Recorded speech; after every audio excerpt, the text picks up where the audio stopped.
Welcome to Liturgical Shenanigans, a Wayfolk Arts podcast, with your hosts, Hannah, Phil, Jackson, and Maddie.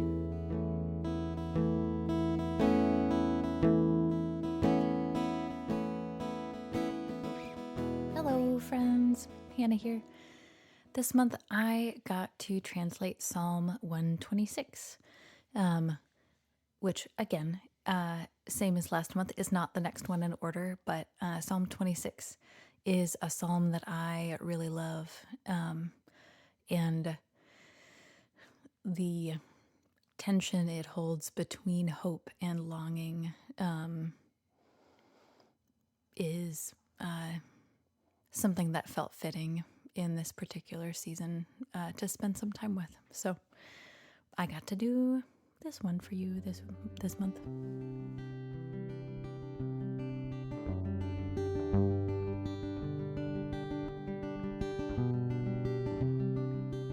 I wanted to read my translation for you as we get started. So this is Psalm 126, Hannah's translation. When Adonai restored the fortunes of Zion, it was like a dream we dreamed. Then filled were our mouths with laughter and our tongues with joyful holler. Then they said among the Gentiles, great things Adonai has done for them. Great things Adonai has done for us, and we are gleeful. Adonai, restore our fortunes, like the streams in the dry wadis of Negev. The ones who sow with tears, with joyful holler they will reap. Though they go along weeping, carrying the bag of seed, they will surely come back with joyful holler, carrying their sheaves.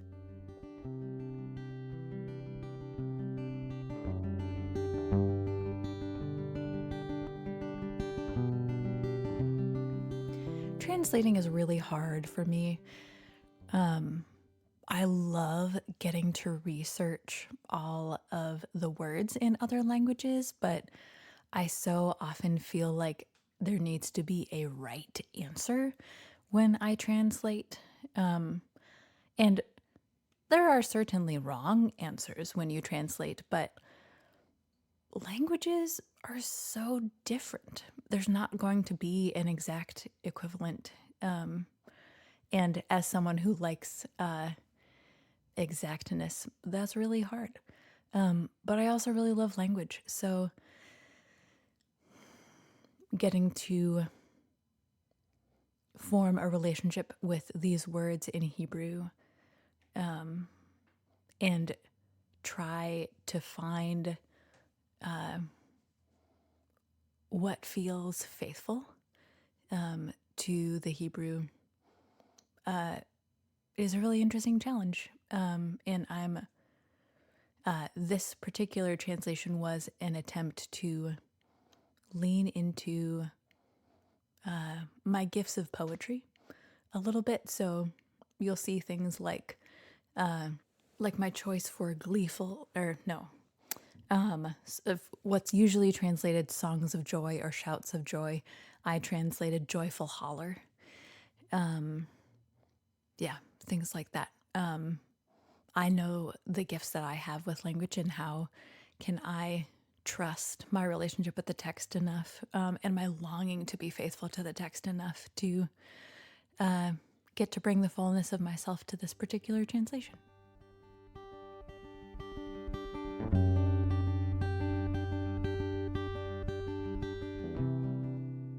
There were two things that I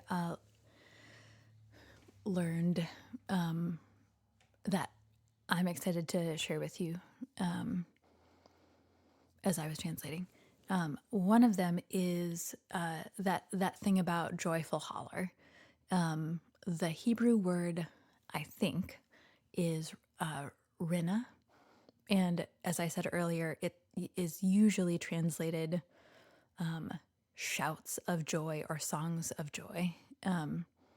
And so much of the early research I did talked more about like the shouts of joy, and shouting so often when I hear or read the word shout, I don't think excitement or joy or celebration. I usually think like anger, aggression, and that I just wanted to try to see if I could find a different word that still meant like a loud noise, or full expression, full bodily vocal expression of joy. And holler, at least in my life, is a more playful word. So I decided to try out joyful holler for this particular translation. The second thing I learned that I wanted to share with you is so there's this line that I translated, Adonai, restore our fortunes like the water streams in the dry wadis of Negev. I think there's a couple more words that I'm adding in there that aren't there in the Hebrew, but like I think the Hebrew says something like the streams in the Negev. And I was like, I don't know what the Negev is. I don't know my biblical geography for that particular place super well, and I don't know like what other scriptures the Negev shows up in off the top of my head. So let's go figure out what that is. And one of the things I found in one of the Jewish commentaries I looked at is that so the Negev is a dry, desertish place, but it has these wadis, these canyons in it, and there are canyons throughout all of Israel, but these particular ones, when it's the rainy season, when water starts flowing through those dry riverbeds, it can come on very suddenly, and it has both the potential to be life-giving and the potential to be really destructive because that flow of water is so sudden and can be so much. So this idea of God restoring the fortunes of God's people, to know that water flowing through the dry wadis of the Negev can be really sudden. When you ask for something like that, it's a little bit different than asking for like, come on, just give us some water, like make our stream, these life-giving streams flow again. It's restore our, like do it now, make it come on like a flood. There's a little bit more desperation in that ask, I think, than if it were just restore our fortunes like streams in the desert. Yeah, that context just really changed that image for me.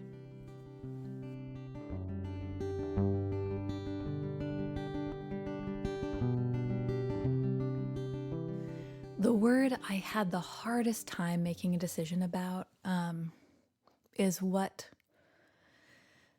is often, it's either translated fortunes or captives or captivity.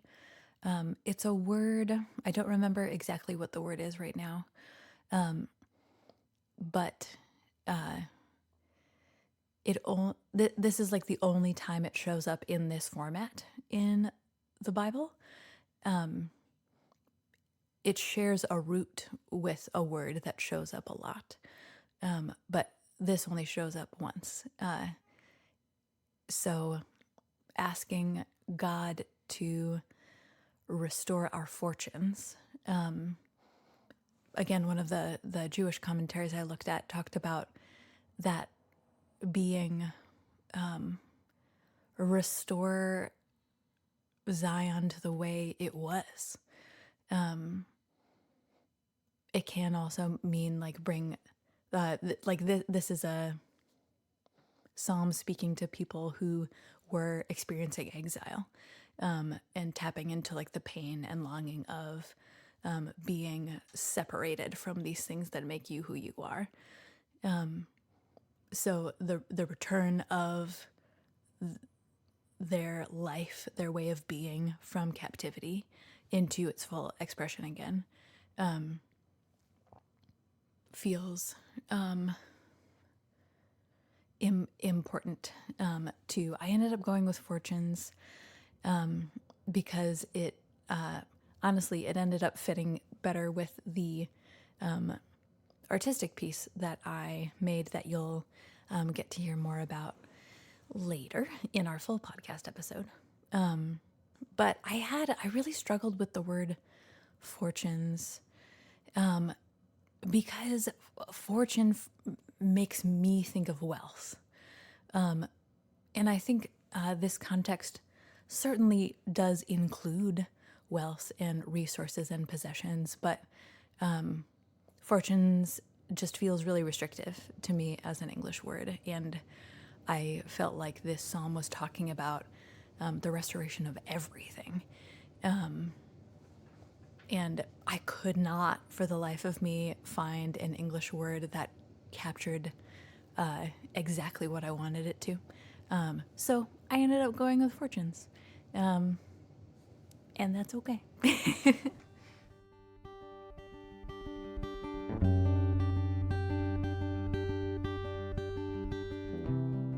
This psalm is a psalm of dreams and longing.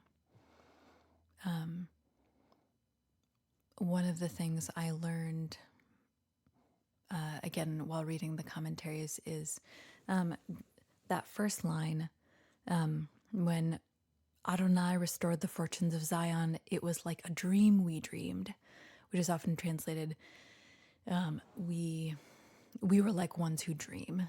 And that phrase always was a little bit weird to me, but the commentaries helped me realize that the psalmist is sort of saying, like, this was, like, we can't believe this is happening. This restoration was like, we dreamed that this happened. It maybe isn't there yet for the psalmist, which just puts a different sort of like intangibility around these first couple images. Then filled were our mouths with laughter and our tongues with joyful holler, sort of implying that currently their mouths aren't filled with laughter, their tongues aren't full of joyful hollering. And there's sort of this, like you wake up from a dream and you recount it. And then there's this turn to asking God to make that dream a reality. God, restore our fortunes. And then the psalm ends with this promise, ends with a sort of continuation of, or a hope that the dream will be fulfilled. The ones who sow with tears, with joyful holler they will reap. Though they go along weeping, carrying the bag of seed, they will surely come back with joyful holler, carrying their sheaves. It's an acknowledgement that though things aren't the way we long for them to be now, even if they're filled with pain right now, God still offers us this hope. God is still there for us to name our longings, to ask for restoration. That's the God that we serve, is a God who restores, who brings laughter and joyful holler and the hope that the things that we work for, the things we sow seeds for, will come to fruition, and we will get to see the harvest of the fruit of that work.